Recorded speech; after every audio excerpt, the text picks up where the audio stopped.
કે ના હું રાજગુરુ સિવાય કોઈ ભણાવતો નથી. બોલે છોકરે ગુરુ દ્રોણનું પૂતળું બનાવ્યું અને માનસિક ગુરુ બનાવી લીધા. ગુરુ શીખવાડતા નહોતા, ગુરુનું પૂતળું હતું. માનસિક ગુરુ ધારણ એવો માણસ બન્યો. અને છેલ્લી પરીક્ષા હતી અર્જુનની કે આમે કૂતરો ઉભો રહી ગયો અને કૂતરાના મોઢામાં બાણ નાખવાના. કૂતરાને લાગુ ન જોઈએ, બાણ છે એ મોઢા સુધી જ જવું જોઈએ, મોઢામાં ભરાઈ જવું જોઈએ. અર્જુન ઉતરી ગયો અને એકલવ્ય દૂરથી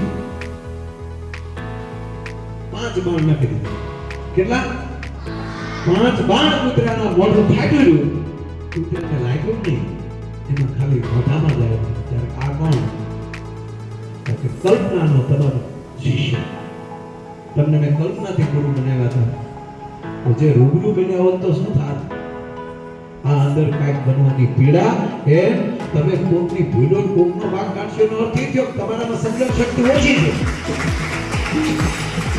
એટલે તમારે કોને કેવી રીતે ગ્રહણ કરી શકો તમે જોશું. મને ખબર હોય કોણ શિક્ષક કેમ છે એ મને ખબર, પણ અમુકને તો બસ ભૂલું કાઢવા જેને ભણવું નથી ને મન પેટમાં દુખે એ કાયમના ખોખલું.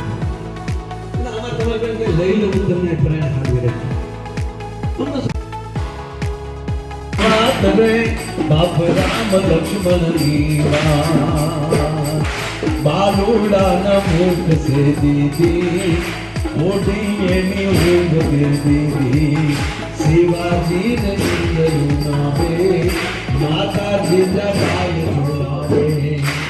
મૂળ વાત એટલી છોકરાઓ કે આ વાતો અત્યારથી પાયામાંથી તમારી અંદર હશે ને તો જ્ઞાતિ જાતિના વાડા મૂકીને માણસ બનશે. બાકી તમે સાંભળજો, ખાલી વાતો અત્યારે તમને ન